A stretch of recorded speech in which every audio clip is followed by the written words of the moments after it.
Hey guys, what is going on? We got another doozy for you today, or doogie for you today, whichever you prefer. Today we're playing Super Circus Mix, so we got all the fun games in there. We got Drama Doogie, Deuce to 7 Res, Badusi, Drama Ha High, Stud 8 or better, Badasi, Badoogie, Drama Ha Deuce to 7, Stud High Low, Archie with a 6 qualifier, and Limit, Omaha, 8 or better. Hopefully the game lasts long enough to where we get to play all of them today. We're playing 50 cent a dollar, so a little bit smaller than normal, but at the same time too, we get to talk about a lot of the concepts. Let's see if this is where we got a hand yet. Not yet.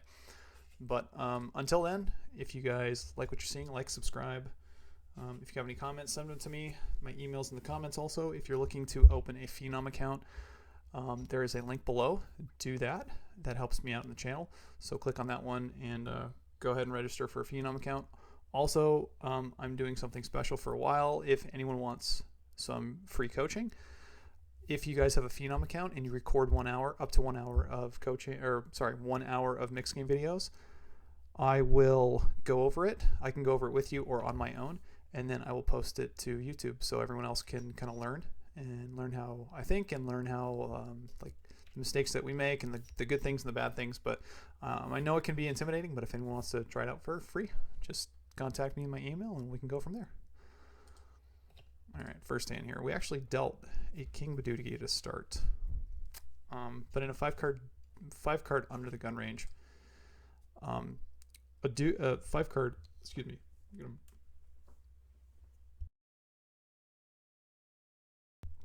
Sorry there.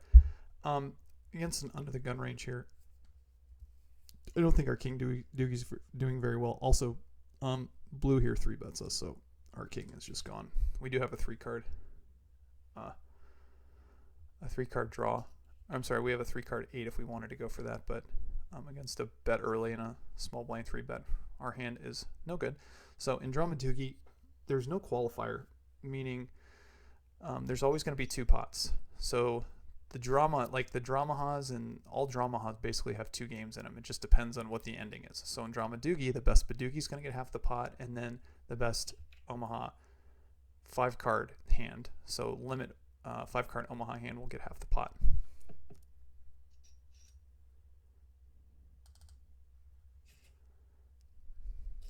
And it looks like CT gets blue to fold there. And here we go. In our hand we have another 3-card, but this time we have a 3-card 10. This is an easy fold.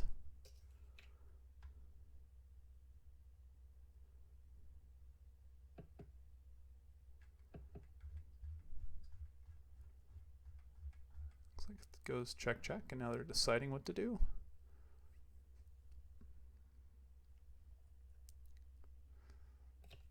Be honest, Drama Doogie's probably my weakest game, just because it's not one that's been played a lot in the casinos, I would say, in my experience. So this is I've played it in the past, but it's been a while, and I'm not like quite sure what good ranges look like. I mean, obviously you can kind of I would definitely say you can make some good assumptions about like what something looks like. Obviously, like Queen Queen Deuce Deuce and a 5-card Omaha High hand is good, but like it limited be okay. But like we have a 3-card here and we have a 3-card Queen, so this has just got to go in the muck.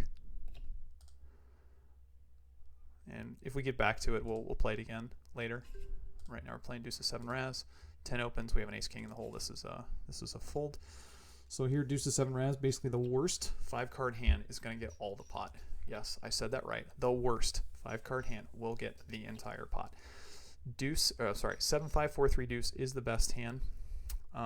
You guys are each going to get your own boards in this game, and it's important to notice what the dead cards are, what your opponent's board looks like, and it's also really important to notice that 5th, 6th, and 7th Street are all double bet streets, where 3rd Street and 4th Street are small bet streets. Like right now we're playing 50 cent a dollar, and it's going bet call at 50 cents, but on the later streets it's going to be $1. So once you kind of commit to your hand, if you're committing to your hand, you're going to be playing for more money, kind of like what they're doing now.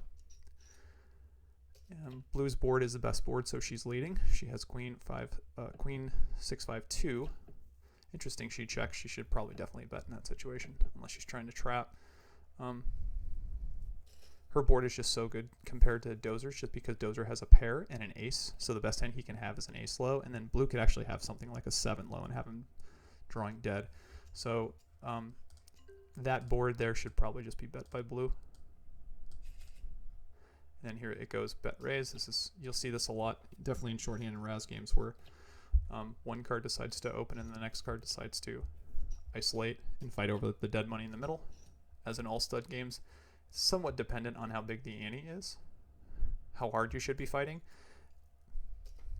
And Dozer's all in with a 9-6, and Blue beats him with an 8-6-5. So she's got 8-6-5-4-2, and Dozer, I believe, had a 9. And Dozer's back. Here's an interesting spot for steal if it folds to us. We have 4-4-7 against a 10. We block an extra 4, and we do have 2 to wheel. So I think like in these situations, it's good to actually go for a steal. I'd much rather have like some blocker in my hand as opposed to like an ace or a king, because those cards really don't help me. I get a walk with a king, which is kind of crazy. Definitely, I think my opponent should be betting. 7-3-2 is pretty much like the best starting hand you can have. 2-3-4 is like very similar. It doesn't really matter. Like theoretically, you could probably just throw in a simulator. One might be better than another, but basically they're just equity-wise are almost close to the same thing.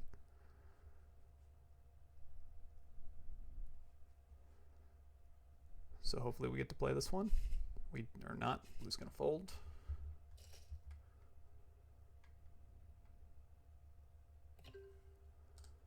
But do see here, we have a 4-card 8, and I'm going to open this one.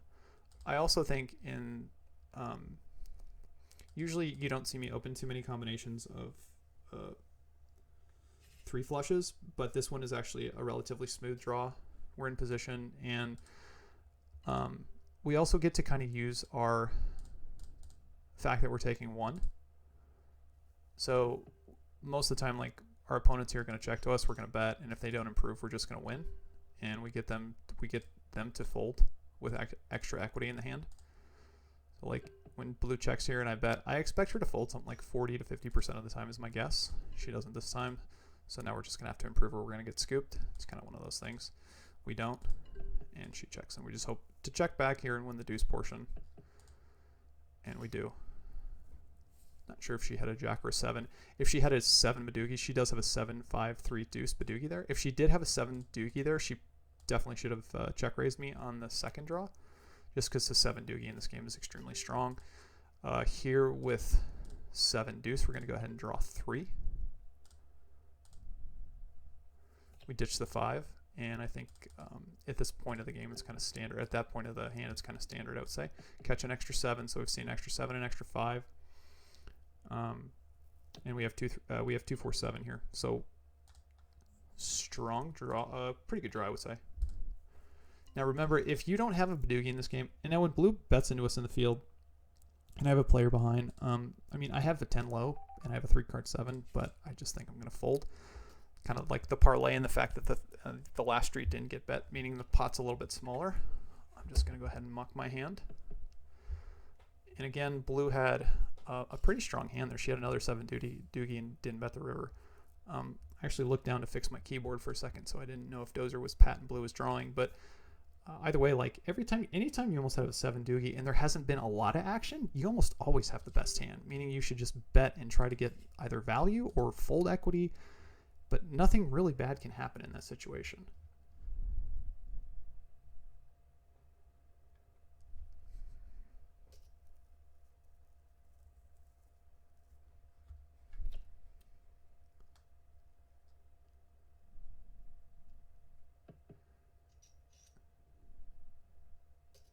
Goes 3-1, check call. Goes 2-1, check bet call. And it goes 1-0.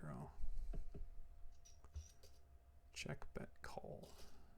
And again, we can see a 3-card 7 here, but CT's got a 9 Badoogie and a 9 low, and then Dozer has the better low, so they chop the pot.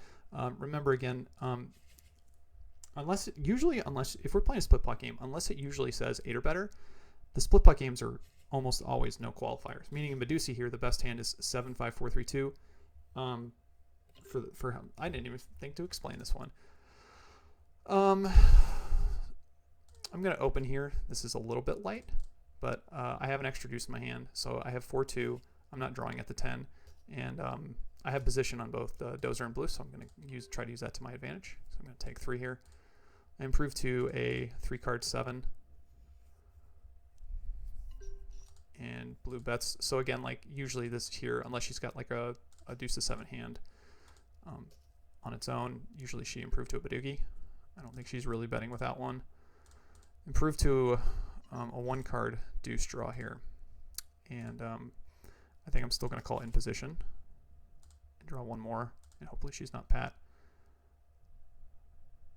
I think this is closer than it would be in the normal deuce game, just because I think she's so far ahead of my Badoogie range. I'm going to go ahead and discard, obviously. And when I make the 6, I think I still have some showdown value. I only have a 3-card 7 here against Blue. I think I have actually a pretty clear check against her, because I think she's always got a Badoogie. Actually, she doesn't. She 3/4s me, though, which is kind of hilarious. She's got the same 3-card as me, but she's got a better low. So, yeah, glad to get really any of that pot. But in deuce to 7, when you're fighting over the entire hand, basically, here, let's call this one first. We're going to draw 3 at the deuce 6.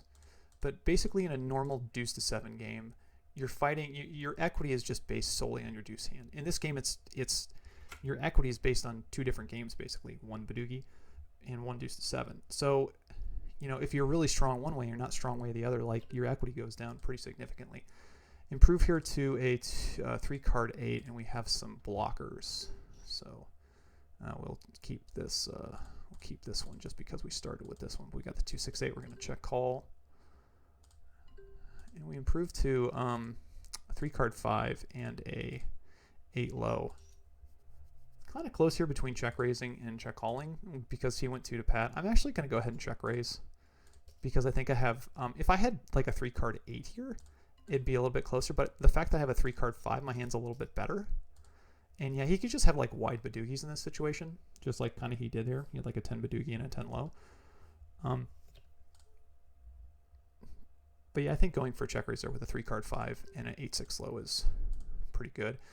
Drama high here. So now we have 2 pair. We have queens and 5, which is relatively strong. We have a king blocker too, which actually makes our hands slightly stronger just because we block our opponents from having an extra, from having like kings or kings up too.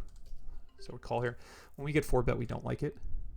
We're going to go ahead and we flop a set of 5s here, which is nice. So now if he has like a better hand than us, we're not necessarily drawing dead. So we check call against Dozer. And I'm going to go ahead and ditch the king. Hopefully we catch a flush draw here with our queen, or we catch a jack, or something else that gives us a little bonus. Catch a 4, which doesn't help. And I don't think the king really realistically helps, but I think we just go ahead and check call, especially against the 1. We don't love the fact. We like the fact that an extra heart got there, and now he's just got the bet raise on anything, so we don't love it. He's got aces and 8s with nut flush. So unfortunately, we're kind of dead there, but when we flop a set, not much we can do. Now, if you had like 2 small pair in that situation, it would be slightly different because if we didn't like have any hearts or anything else like that, we're just kind of holding on for half. But since we had a set in that situation and 2 pair, again, it's one of these spots where like the best 5-card hand is going to get half the pot, and the best 10s we're going to open here from the cutoff. In this game, Drama High, you have, again, there's 2 pots. There's an Omaha high hand, like we played, where we had the set of 5s, and then the Drama High hand, where since we're playing high, you get 1 draw at making a better high hand. So there I had queens and 5s, but obviously I'm drawing almost slim to none against the aces and 8s. And like in those situations too, it's kind of unfortunate. Like when you flop a set, one of your outs is dead to improve your hand, but you just kind of hold on. Here with some flush draws and like 2 5s, we're going to go ahead and check call once against the button open. We're going to go ahead and check call. Really don't have too much going for us with a 5, so I'm just going to draw 3. Like I do have some backdoor flush draws and like a gut shot, but it's just not enough on its own, especially 5s by themselves. So we're going to draw 3 and try to improve our hand. We don't improve anything, and we wish we had that 3 again. So we're just going to go ahead and check. And if dozer bets, I think we just have to fold at this point. We're probably just getting too free rolled. We don't have any diamonds. We are open-ended, but I think it's enough. If we had diamonds and we were open-ended, I actually think we probably have enough equity to call once. One more time and see if we improve to the Omaha side. Blue raising here, we're going to fold 3s.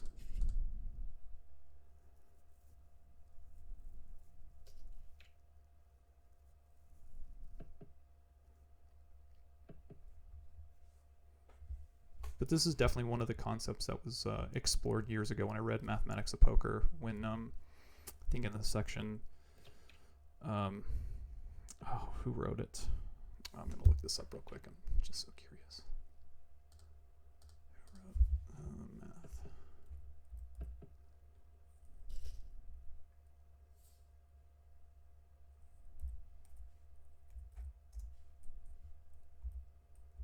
Oops. King high here on the button. We're just going to fold. In this game, in like the single draw game, you almost always want to have, always have like a made hand. You don't really want to have too many straight draws or flush draws. Like if you have something like King, Queen, Jack, 10 of diamonds, yeah, that's probably playable just because like it has Omaha high equity too. Bill Chen and Jared, I cannot pronounce his last name every time I see it. 5-8-7 against blues open here. Like I expect blue to have a relatively strong range, but we're getting a good price. And we're going to go ahead and call with the 5-8-7. CT catches the best here. Blue and I both brick, so I would expect it's going to go bet from CT if we both check to him. He checks back, which is a little bit telling, I would say. And now I make a pretty good board. Like my board is 3 connected like flush cards, and CT checked back on like 4th street. So I'm actually going to continue one time, especially when I have the pair, and he checked 4th. I mean, he could definitely be playing a little bit tricky in this situation. Obviously, I don't love that card because now he's got 4 to a straight on his board. He basically needs a 4, and he didn't bet 4th street. It's one of the spots where I talk about like realizing your equity is not necessarily the easiest thing in the world. But I'm going to go ahead and call just because I don't think, I think he should bet like stronger hand. I mean, if he's got a 4 in his hand, I would bet his hand on 4th street. And he's got, looks like he had a pair of 5s. I don't think he had 3 5s, but if he did, I mean, I guess he played his hand really good. I'm actually going to make a note on that just because, I mean, he might have had, if he had split 5s and he checked back, like, okay. But if he checked back to trap, that's actually very good.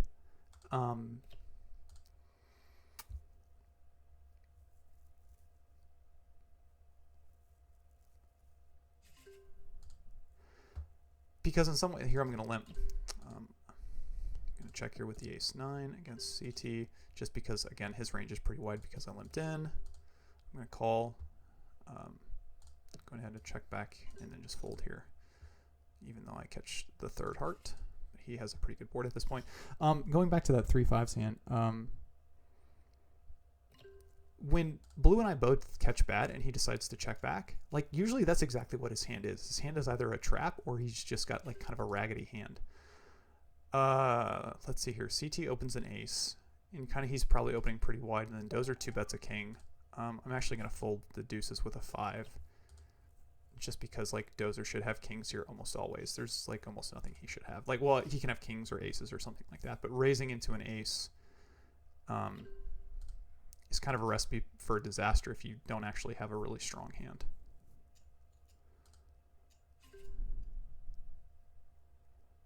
Well, it's kind of the same thing here, except I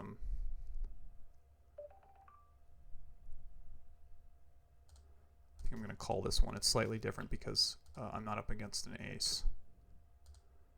And then, unfortunately, dozer catches my 6. They both catch 2 diamonds. I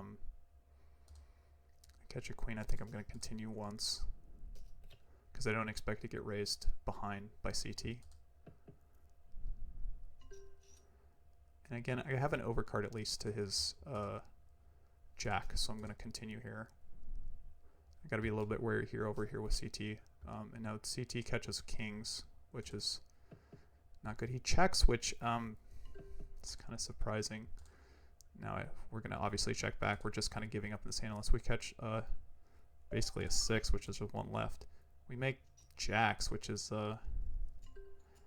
surprising. I mean, at this point, when Dozer raises the river, he's kind of representing a flush, I guess. I don't think he's got a full house. It seems unlikely since I have jacks and 6s, and yeah, flush makes the most sense. CT bet kings up on the river, which seems okay. But once Dozer raises, I think he's kind of hoping for a pretty good outcome there.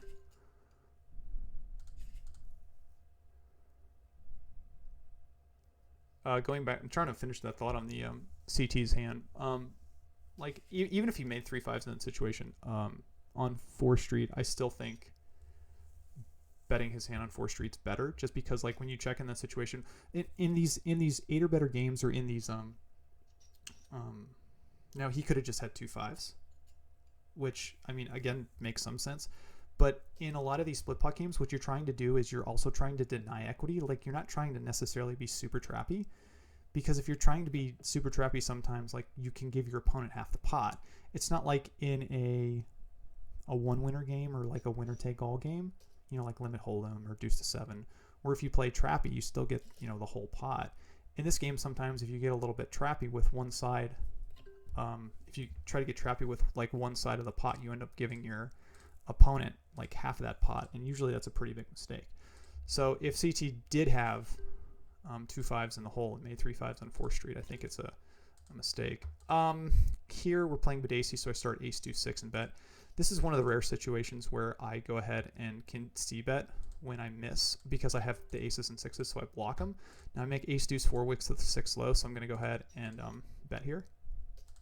I'm going to pat this hand. Like, obviously a 6 low is good, and the fact that I have blockers that now we get raised on the river, which is unfortunate. But I mean, I've got like, I would expect my low here to be good significantly, a fair bit. He has ace deuce 3.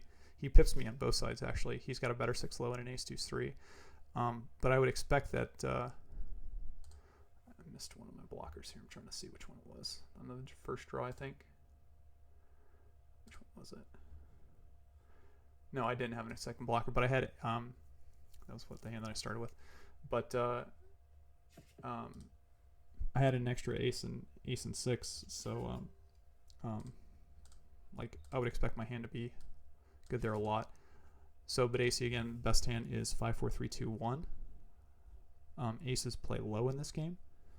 They do not play high like Badoosie or Deuce to 7. Best Badoogie is 4 3 2 1, just like it normally is in the regular Badoogie game. Badoogie next? Yeah, Badoogie's next.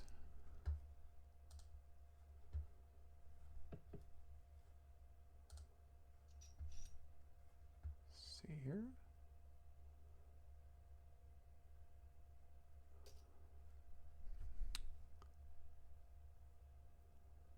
And again, this is one of those games where there's 2 pots.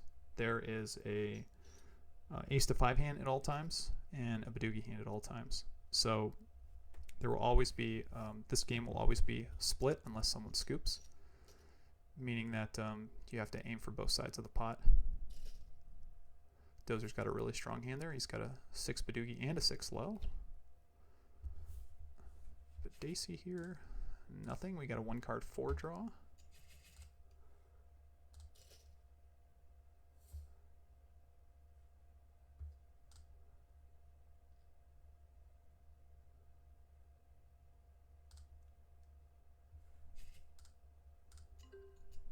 Badoosie here, we would fold this hand. We got a 1 card 2.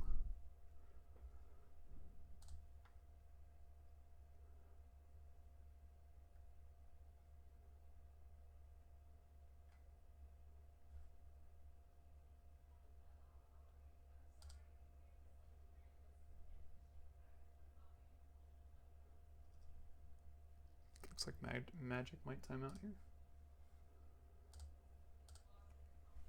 I'm gonna throw some reminders out there if you guys do plan to play on Phenom. They use a Polygon network, so they use Tether. So you have to deposit using Tether, which actually is a lot easier than it sounds. So just like any other like USD coin or something along those lines, you can use. Oh, actually, yeah, you can deposit basically. What is it? You can deposit like 10 different coins. You can use Bitcoin. You can use Ethereum. You can use USDT. You can use. I'm trying to pull it up to see what else you can do.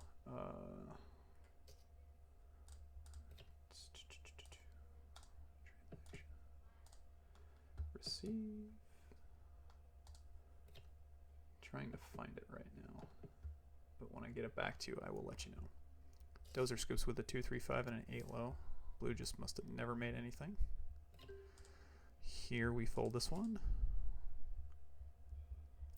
In the future, if you guys want, I am also more than happy to. I saw one of the comments in my videos basically saying like they were really happy that I played a game and someone explained it. So in the future, like if I do some separate recordings, I might break them up into different games and then post them according to like different game reviews. I think that would be a little bit different. It's a lot more work, but I also think those videos would probably be a little bit more beneficial to everyone. Wow, CT's got a 5 Badoogie and a 6 low versus Dozer's 6 Badoogie, and you had to pair with it. All right, we switch to Badoogie. So Badoogie is 4-3-2-1, all different suits. Pairs count against you. What else here? Pairs count against you, and you always count from your top card down. So here we have ace 3 in the big blind. So we have 3-1 in the big blind against Dozer's button open. So we're going to draw 2. And we make a 9 right away. So we're actually going to go ahead and go for a check raise. I like check raising usually like my in like a 2-2 spot or like in a 2-2 and deuce, but 9-3 is pretty strong. Obviously, like I have ace deuce 3 here, and I think a question that I've had like in the past is basically saying, well, you have, you know, I'm not going to break a 9 against Dozer. I'm not going to break realistically a 9. If I had a 10 here, I would consider breaking a 9. I just like lose a lot, I think, but when I have a 9, I'm just not folding. Like it's just too strong, I think. We beat a 10. And it would have been an absolutely huge mistake there to break that 9 against that 10. The realistic thing, though, is you just really have to think about, like, what is his range? Like, if he's doing with all Badoogies, like, breaking a 9 would be catastrophic. If he's doing with only 8 Badoogies, here we have another 10 Badoogie. This is a little bit different. We're going to 3-bet here. We're not padding all our Badoogies here. Again, pairs count against you and aces play low. So, like, if I had a king Badoogie here, I think I'm just going to go ahead and 5-bet against Dozer. And blue calling, so blue most likely usually just going to have a draw here. And she folds, which is like really, really good for us because now we only have to beat one person. And now we can kind of play this hand like a little bit tricky if we want to, because like a 10-8 falls, I would say, in the distribution of like the top 40% of Badoogies. I'm going to go ahead and bet to start. We get raised. Now I'm just probably in call down mode because like I don't want to put in any more action, and we've already put in like 7 bets. So I'm just gonna, and he discards, so that's like it is good for us that we just kind of hung on, because my guess is he probably had a king or queen. And now in this river, I'm just gonna go ahead and check because my hand's kind of like face up. Like if he misses, I don't expect to get called, thinking that I'm bluffing. So the only thing is like if I bet the 10 to doogie, do I get called by worse? The answer is usually I could get called by worse, but I also get raised by better. So I don't think that bet goes in very well there as played if I decide to bet the river. Here we're going to open a queen Badoogie. Again, it's just kind of random that I've like against the 3-bet we're going to 4-bet because the small blind here should have a fair bit of 1-card draws. And we're going to pat and pray. And if we get basically shown any action here, we're just going to check fold. Or we're just going to bet fold, I would say. Because my queen 10, there's really nothing I can draw at. If my opponent pats, if he freezes kind of like out of position, it's a little bit trickier what to do. Again, you kind of have to think of like what ranges look like. Yeah, now this isn't good. I think the only thing here is with the queen, because I have kings here too. But when I get the problem with this queen is I'd have to draw 2, and I really don't want to. And I don't like the fact that I went into my time bank. I think I'm going to fold the queen 10. But I'd much rather have a hand that I could break and be okay with. Like if I had queen 8, I think I would just go ahead and draw 1 at the 8. But obviously, like having a queen in that situation is definitely bottom. Let's say queen 10 is probably bottom 40%, because like I think the average hand is like queen 7 5 2. But I also think people don't think in relationship to like what the actual distribution looks like. They think in 4 9 6 here. I think it's a fold. They think in like relative terms, like, oh, I have an 8 Badugi. Oh, I have a 9 Badugi. Oh, I have a 10 Badugi. Along those ways, like, the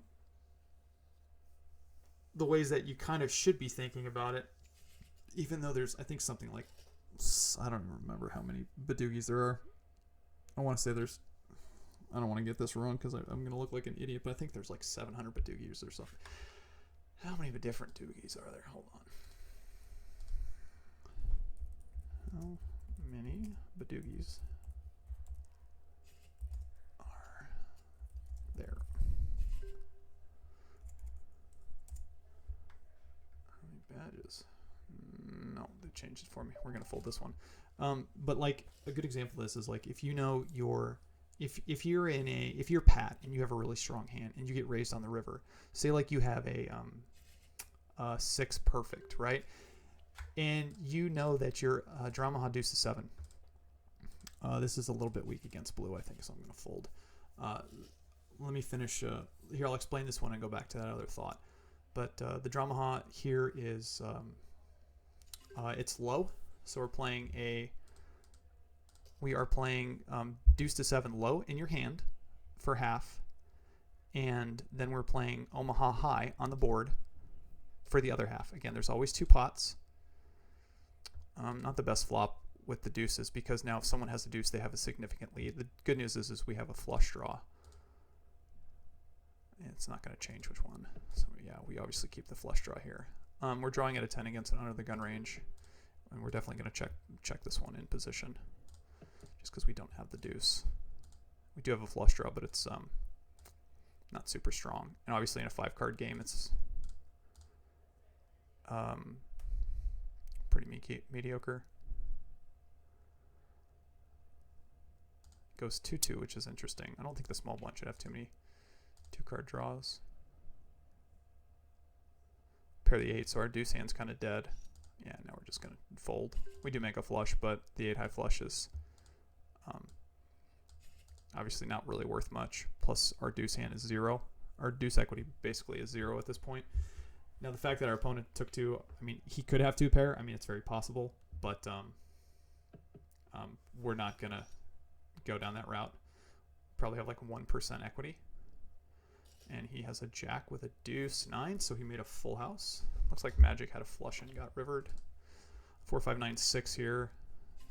We're going to open this one and draw 1 most likely, unless we make like trip kings, possibly a straight. If we flop like 10 jack queen. I want to finish my thought on Badugi, but I play every hand. All right, that thought on Badugi I was having. So say like you have 6 perfect in Badugi, right? You have 6 3 2 1, and you get raised on the river. And you know that your opponent, now I'm not talking about GTO, because a lot of times like we're talking about learning the game in general. And, you know, obviously like you should be raising a 6 perfect Badugi against someone who raises you on the river almost 100% of the time.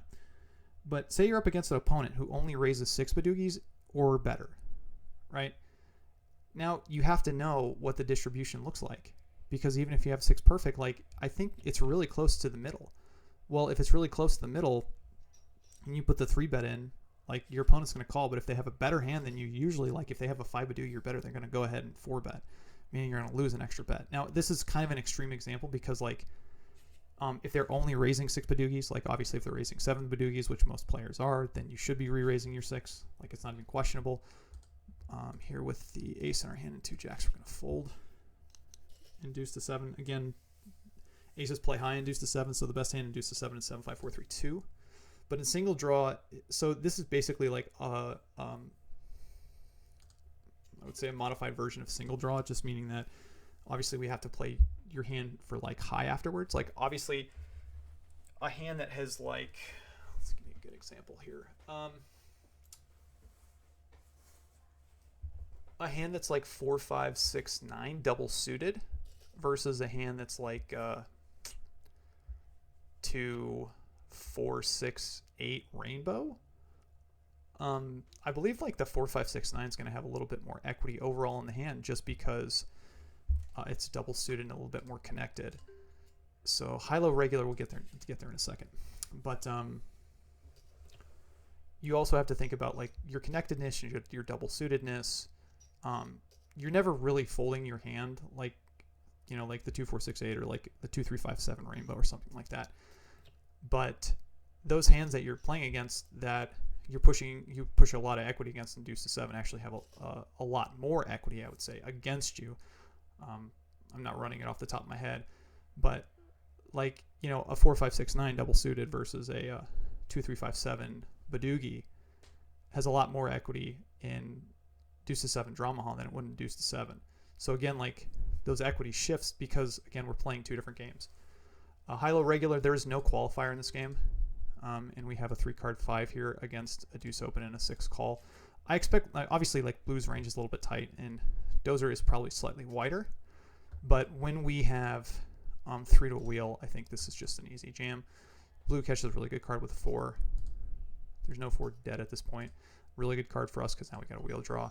She has 4, 5, 6 though. Like this is just a clear bet. There's no ifs, ands, or buts. Like her board is really scary, and if we don't really have like good cards or good hands in this situation. Now it's interesting because 3 of the 3s are dead. So if 3 of the 3s are dead, it's less likely she has a straight. Most likely she's got an ace in her hand. It really depends what we catch on the river here. We catch 3s and 5s. Now when she checks, I'm going to go ahead and check the 3s and 5s. Now dozer bet was just really interesting. What does dozer have?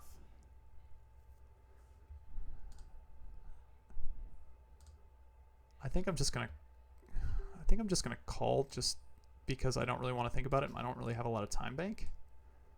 So we actually do get half with 2 pair. Dozer bet the river with king high, 8 low. In some ways, I think that was a really good bet, just because of all the blocking cards. But I don't know if he made that bet due to that factor. Ace deuce 4 is probably stud high low regulars is played very similarly to how like ace to 5 Raz would be played. So obviously, like here, this is one of the strongest hands we can have. Obviously, it's a straight draw with ace deuce 4, and we're basically 2 cards away from making the nut low too. So here, blue limps in with an 8, and we catch a king. She catches a 7. Now we're not like Raz. Our hand would lose a ton of equity, but actually here, like we still have ace king high, and the jack 3 I would expect to actually fold somewhat. Maybe not here. This is weird. I mean, like you're representing 3 jacks here, unless this is a total misclick. And blue actually should be trying to push me out here. We make open aces, which is interesting in itself. Again, I think blue should be betting her hand. Now jacks. I actually think it might have been a misclick. And now we have a flush draw too. We don't have a wheel draw.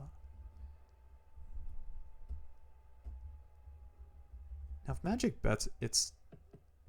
Oh, magic times out. I mean, I'm going to bet aces and 4s with a flush draw here. We get called and we make the flush on the river, so we have an easy bet now. Unless magic leads into us. If magic leads into us, I mean, he's representing a full house with jacks full. Yeah, we're going to go ahead and bet our hand. If he's got jacks full, we can't lose the low. Because he's got jacks full, he has a pair low. He should try to isolate. Looks like he tried to isolate with 3 spades and an ace in his hand. I didn't see blue's hand because I was so focused on magic's hand.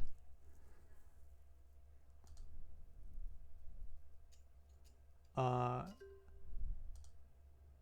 I think I guess that's what he was trying to do with blue. Is he was trying to isolate me by raising the jack 3 and trying to get blue to 3-bet with the 8-7, because blue definitely should have been raising the 8-7 on 4th Street.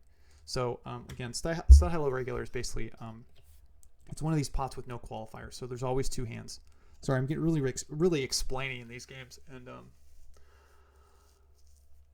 getting caught up in the action. But there is no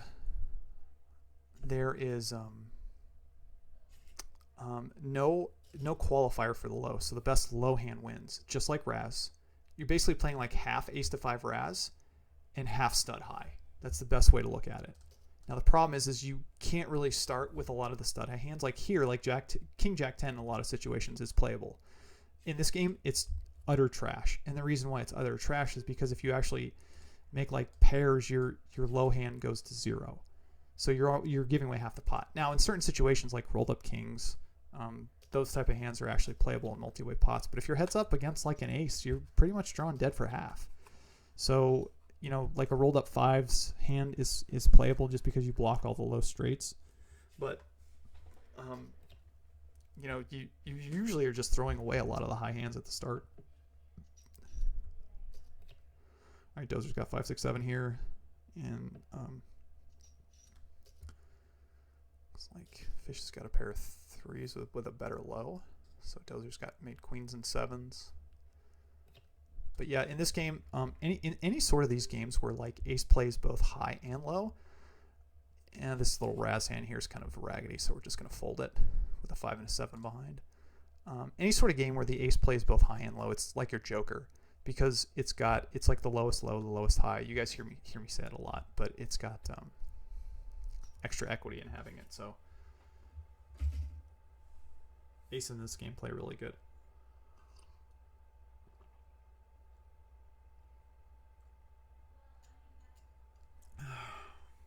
Excuse me, I get a drink. Archie 6-6 here. So we're playing this hand for sure. The only question is how. I'm going to go ahead and call. So we have an ace-high flush here. So basically, Archie 6-6 is, again, one of those hands. Now this is it's a split pot game. Best ace to 5 low and best high hand. So Dozer opened 2, blue took 1, I took 1. And we're going to check back this in position. So if you have a qualifier for high is 6s or better, and the low you have to qualify is 8 or better in ace to 5 version. But we're just going to check this one back again. We don't have anything. We haven't qualified yet. We're still trying to make a flush. And in a situation where if no person has a qualifying hand, meaning no one has a hand 6s or 6s or higher, or an 8 or better low, the high hand actually still wins. I actually expect to get half the pot here a lot with kings when I make kings on the river, because now I qualify for high. Yeah, CT had a 7 low, but he's got 7 high. And I made a pair of kings on the river, so I actually get half the pot. Kind of a boring-ish hand. 2, 3, 4, 6, 8 here in the cutoff. We're going to go ahead and open, because we actually qualify for low. The other thing, too, is when you have one of these hands, you actually get to push a lot of the high hands around because you're pat from the start. So they're kind of playing the guessing game. Here's Aardvark. Hello, Aardvark. He takes 2, and we're just going to pat our hand right away. Like, we do have a straight draw. If it was an open-ended straight draw, I think I would break it. And we just get that fold right away. So, like, say he had a pair, like, he just folded half. Now, it's one of those spots where, like, we're going to fold jacks under the gun. I don't think jacks is strong enough to open, especially when we don't block an ace. Aces in this game are really strong, again, because when you have aces in your hand, you have obviously like the highest 1-pair hand, but you can also beat 2-pair hands pretty frequently in this game by having aces and making a better 2-pair. Also, at the same time, you block a lot of low hands when you have a pair of aces too. But when you qualify for low, a lot of times early on, you get to push a lot of the high hands around because they're playing the guessing game. Because like if they do have a flush draw, say like your delta flush or straight, they're playing the guessing game really, really early. Or say early on, like you have a flush draw or a straight draw and make it real fast, or you have 2 pair and you make a full house or trips, etc. They're just still playing the guessing game.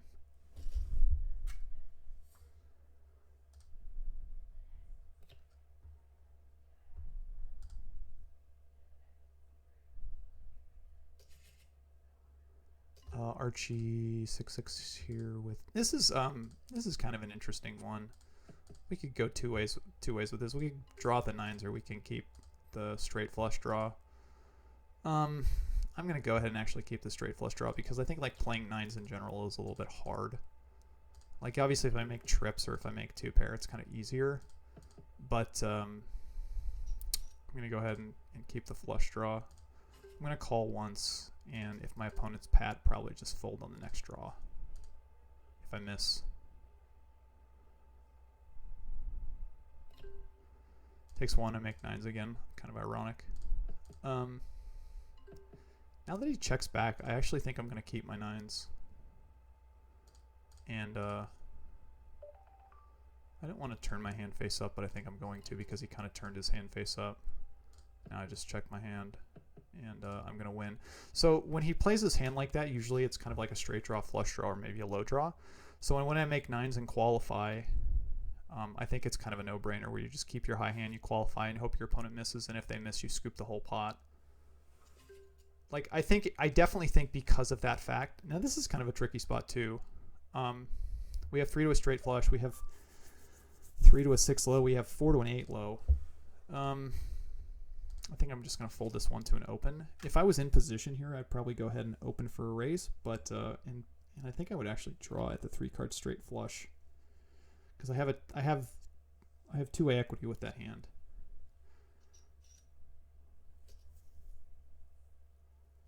But without an ace in my hand, again, I'm just kind of like usually hoping to get half.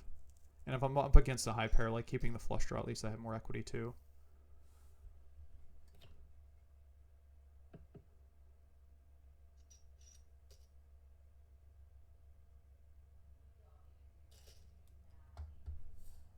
And 7s qualify and 7s wins. We have a gut shot here on the button. We're going to fold. If it was folded to us on the button with a straight draw, if we're open-ended, it's probably okay to open. Like it's one of those spots where if it's worth anything, it's probably not worth much. Flush draws are obviously worth a little bit more. Okay, limit Omaha 8 or better. We've changed the game. Even though we have a 4 flush here, ace 4 10 in the cutoff is going to be worth enough to open. Gonna do that. Where are we at in the actual rotation? Then we play Drama Doogie now. So we'll play Drama Doogie and then we'll I think call it a video. We'll wrap this one up.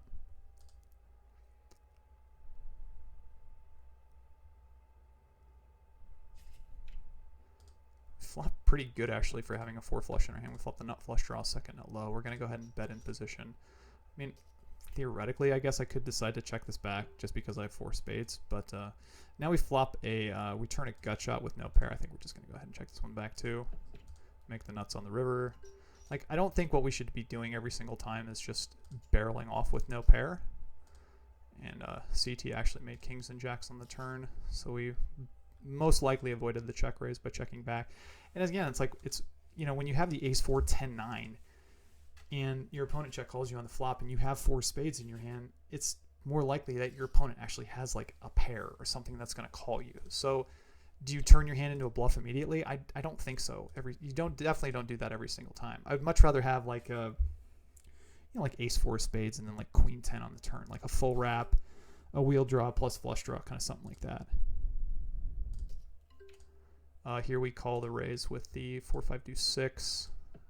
Easy call in the big blind.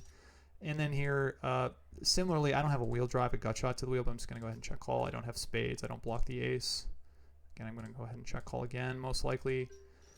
Just because like I have equity with the 3, I have equity with the deuce, and I probably have equity with any low card. And then we just miss. So we're just going to go ahead and check fold our hand.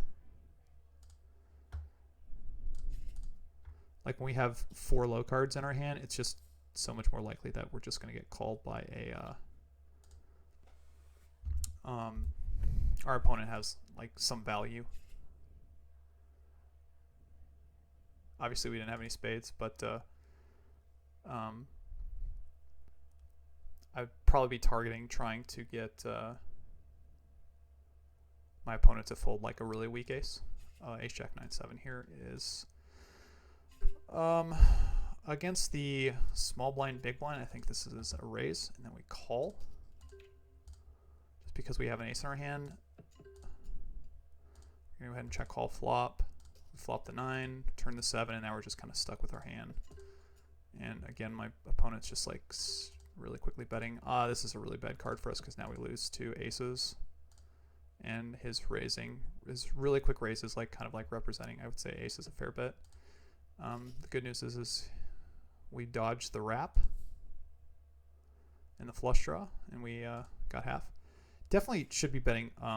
He did have a pair on the river, and I haven't shown any aggression throughout the entire hand at this point. So I'm going to pull this hand up really fast since I'm out of the hand. Let's turn the... we'll get to the river. Okay, there we go. Got to the river. So on the river here, he's got a pair of 4s and nut low, and I think this is just a clear bet, just because like I have shown no aggression, and like a pair of 4s there in that situation. Oh, close the wrong window. Oh no, get it back. Where'd he go? The good news is like if you close the wrong window, you can just get your seat back. There we go. Oh, did it knock me out? Oh, it did knock me out. That's interesting. Weird. I accidentally closed the table, and because I closed the table, I closed myself out. Not sure if that is a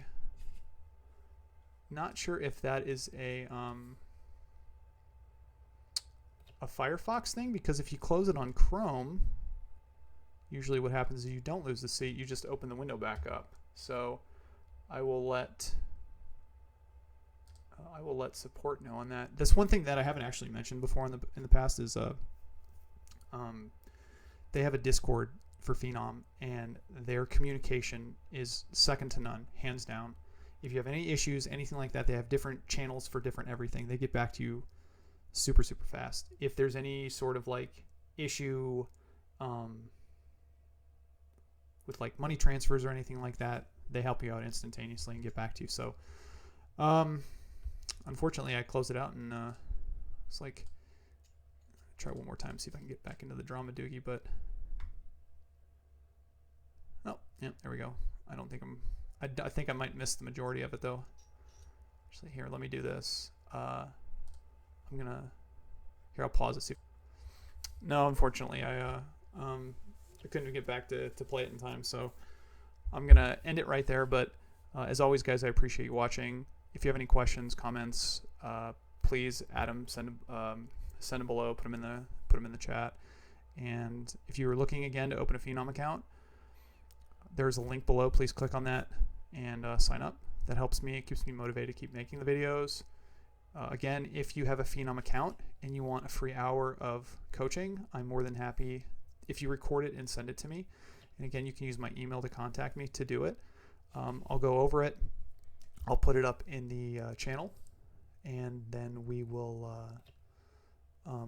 use that content to kind of discuss like different spots, different situations. But again, that's free 1 hour, if you want to go that route. And I think that's pretty much all the housekeeping at this point. Yeah, until then, good luck at the tables. Play well. Hope to talk to all of you guys soon. Bye-bye.